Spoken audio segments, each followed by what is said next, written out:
Hello दोस्त, welcome back to Nikita's YouTube channel. तुम्हा सगळ्यांचं स्वागत आहे. सो मी आज माझा मिनी ब्लॉग बनवला आहे. फर्स्ट ब्लॉग आहे. सगळ्यांनी जास्तीत जास्त प्रेम करा.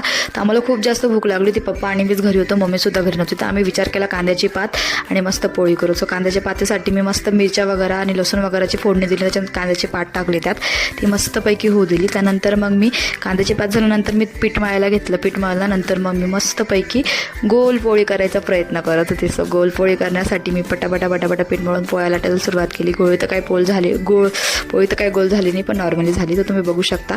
ती शेकायला टाकली. त्यानंतर मग मी ती शेकली मस्त छानपैकी. पटपट शेकून झाल्यानंतर मग बाकीचं आवरायला घेतलं. आवरून झाल्यानंतर मग मी ताट वाढलं. त्यात भात, भाजी, पोळी वगैरे होती. मग मी टेस्ट करून बघितली भाजी कशी झाली. सो टेस्ट केल्यानंतर भाजी खूप छान लागली. मग त्यानंतर मी पप्पांना पण विचारलं कशी झाली. पप्पा पण म्हणे खूप छान झाली, त्यांना पण खूप आवडली. ते पण खूप छानपैकी खात होते. सगळ्यांना असे मिनी ब्लॉग्स हवे असेल तर डेली कंटिन्यू बघत राहा. थँक्यू.